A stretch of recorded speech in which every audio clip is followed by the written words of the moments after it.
অপেক্ষার অবসান 4 বছরের প্রতীক্ষার শেষে আবারও ফুটবল প্রেমীদের মনে জেগে উঠেছে বিশ্বকাপের উন্মাদনা। পতাকা, জার্সি আর প্রিয় দলের স্বপ্ন নিয়ে শুরু হয়েছে ফুটবলের মহাযজ্ঞ। প্রথম ম্যাচের সঙ্গেই গোটা বিশ্ব মেতে উঠেছে এক অন্যরকম আবেগে। আর বিশ্বকাপের প্রথম 2 ম্যাচেই দেখা গেল উত্তেজনা ও বিতর্ক। বিশ্বকাপের প্রথম ম্যাচে মুখোমুখি হয়েছিল মেক্সিকো দক্ষিণ আফ্রিকা। ঘরের মাঠে বিশ্বকাপের উদ্বোধনী ম্যাচে দক্ষিণ আফ্রিকার বিরুদ্ধে জয় দিয়ে অভিযান শুরু করল মেক্সিকো। এই জয়ের থেকে বেশি আলোচনায় উঠে এসেছে 3টি লাল কার্ড এবং রেফারির একাধিক বিতর্কিত সিদ্ধান্ত। ম্যাচের শুরু থেকেই মেক্সিকোর দাপট ছিল চোখে পড়ার মতো। আক্রমণাত্মক ফুটবল খেলেই প্রতিপক্ষের ওপর চাপ তৈরি করতে থাকে তারা। মাত্র 9 মিনিটেই সেই চাপের ফল আসে। দক্ষিণ আফ্রিকার গোলকিপার রনওয়েন উইলিয়ামসের ভুলের সুযোগ কাজে লাগিয়ে এরিক লিরা বল কেড়ে নেন এবং তা সাজিয়ে দেন জুলিয়ান কিনোনেসের জন্য। সুযোগ হাতছাড়া করেননি মেক্সিকোর এই টিম। নিখুঁত শটে বল জালে জড়িয়ে বিশ্বকাপের মঞ্চে নিজের প্রথম গোলের স্বাদ পান তিনি। কলম্বিয়ায় জন্ম নেওয়া কিনোনেস দীর্ঘদিন মেক্সিকোর ঘরোয়া ফুটবলে লড়াই করে নিজের জায়গায় তৈরি করেছেন। কিরে, তোর বেশ র্যাশ হয়েছে দেখছি। হ্যাঁ রে, কি করবো বলতো, র্যাশগুলো কিছুতেই কমছে না। অনেক কিছু ইউজ করলাম তবুও কমছে না। আমার মনে হয় তোকে কোনো একজন ভালো ডার্মাটোলজিস্টের কাছে দেখানো উচিত। তুই ঠিক বলেছিস, কিন্তু কোনো ভালো ডার্মাটোলজিস্ট থাকলে একটু সাজেস্ট কর না প্লিজ। এই তোর তো একবার র্যাশ হয়েছিল না? তুই কোথায় দেখিয়েছিলিস? তুই একবার গৌরীদেবী হসপিটালসে দেখাতে পারিস। ওখানে ভালো এক্সপিরিয়েন্স ডার্মাটোলজিস্ট আছে। আমারও সেম প্রবলেম হয়েছিল। এখন ওখানে ট্রিটমেন্ট নিয়ে আমি এখন ঠিক আছি।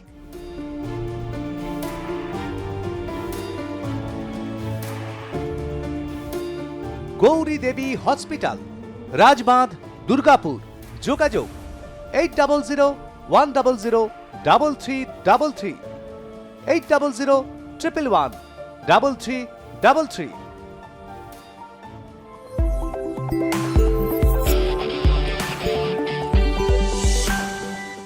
সৌদি প্রো লিগে দুর্দান্ত পারফরমেন্সের পর বিশ্বকাপের মঞ্চে গোল করে তার স্বপ্ন পূরণ হয়। প্রথমার্ধে মেক্সিকো আরও কয়েকটি সুযোগ তৈরি করেছিল।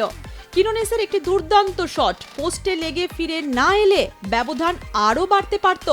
অন্যদিকে দক্ষিণ আফ্রিকা চেষ্টা করেছিল ম্যাচে ফেরার, কিন্তু তাদের আক্রমণে সেই ধার দেখা যায়নি।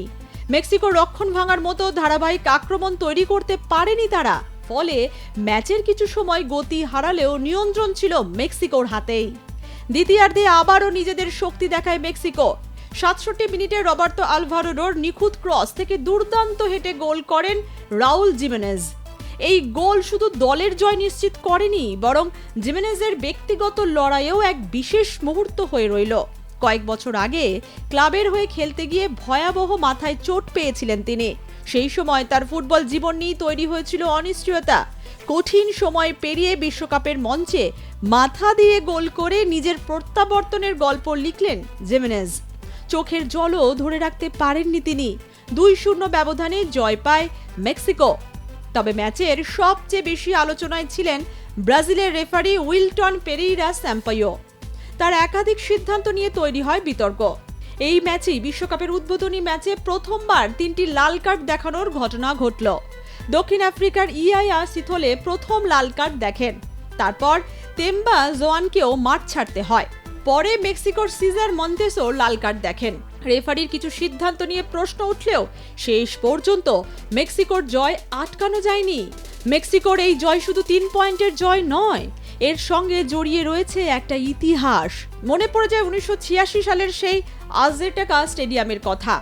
মেক্সিকো সিটির সেই ঐতিহাসিক মাঠে 1 লক্ষেরও বেশি দর্শকের সামনে ফুটবলের রাজত্ব করেছিলেন মারাদোনা। তার নেতৃত্বে আর্জেন্টিনা পশ্চিম জার্মানিকে হারিয়ে বিশ্বকাপ ট্রফি জিতেছিল। সেই মাঠেই বহু বছর পর আবারও বিশ্বকাপের উদ্বোধনী ম্যাচে নতুন এক অধ্যায়ের সূচনা করল মেক্সিকো। 2010 বিশ্বকাপে উদ্বোধনী ম্যাচে এই দক্ষিণ আফ্রিকার কাছে হেরে গিয়েছিল মেক্সিকো। তাই এবার ঘরের মাঠের বিশ্বকাপে প্রথম ম্যাচে দক্ষিণ আফ্রিকাকে হারিয়ে যেন সেই পুরনো স্মৃতির জবাব দিল হাভিয়ের আগুয়েরের দল। এরপর দ্বিতীয় ম্যাচে মুখোমুখি হয় দক্ষিণ কোরিয়া ও চেক প্রজাতন্ত্র। এই ম্যাচে ছিল একেবারে অন্যরকম লড়াইয়ের গল্প। শুরু থেকেই দাপট দেখায় দক্ষিণ কোরিয়া। একের পর এক আক্রমণ তৈরি করেও প্রথমার্ধে গোলের দেখা পায়নি তারা।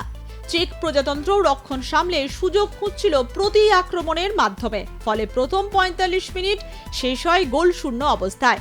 দ্বিতীয়ার্ধে বদলে যায় ম্যাচের চিত্র। ৫৯ মিনিটে লাদিস্লাভ ক্রেস্টির গোলে এগিয়ে যায় চেক প্রজাতন্ত্র। পিছিয়ে পড়েও দমে যায়নি দক্ষিণ কোরিয়া, বরং আরও শক্তিশালী হয়ে আক্রমণে ঝাঁপিয়ে পড়ে তারা।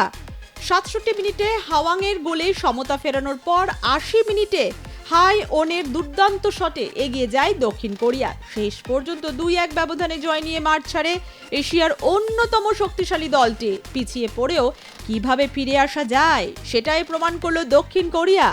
২০২২-এর বিশ্বকাপে পর্তুগালকে হারিয়ে খানিকটা আলোড়ন ফেলেছিলেন সন ইউং মিনরা, কিন্তু ব্রাজিলের কাছে ৪-১ গোলে হেরে ছিটকে যায় বিশ্বকাপ থেকে। প্রথম দুটি ম্যাচেই ফুটবল বিশ্বকাপ দেখিয়ে দিল কেন এই খেলা কোটি কোটি মানুষের আবেগ। এই জয় যেন বিশ্বকাপের শুরুতেই ফুটবল প্রেমীদের পেয়ে গেলেন উন্মাদনার স্বাদ। এই দুই ম্যাচ নিয়ে আপনাদের কি মতামত জানান কমেন্ট বক্সে। ব্যুরো রিপোর্ট, আর+ নিউজ।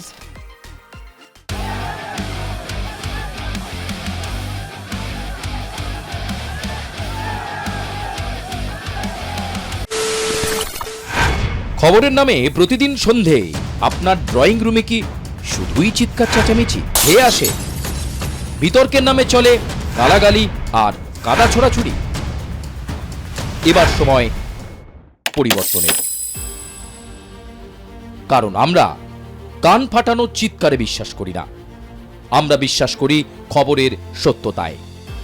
আমরা কোনো পক্ষের হয়ে গলা ফাটাই না, আমরা সাধারণ মানুষের হয়ে প্রশ্ন তুলি। চিৎকার নয়, শুধু খবর হবে যেখানে বিতর্ক আছে কিন্তু কুৎসিত ঝগড়া নেই। সঠিক তথ্য, বিশ্বস্ত খবর। নজর রাখুন আর+ নিউজে।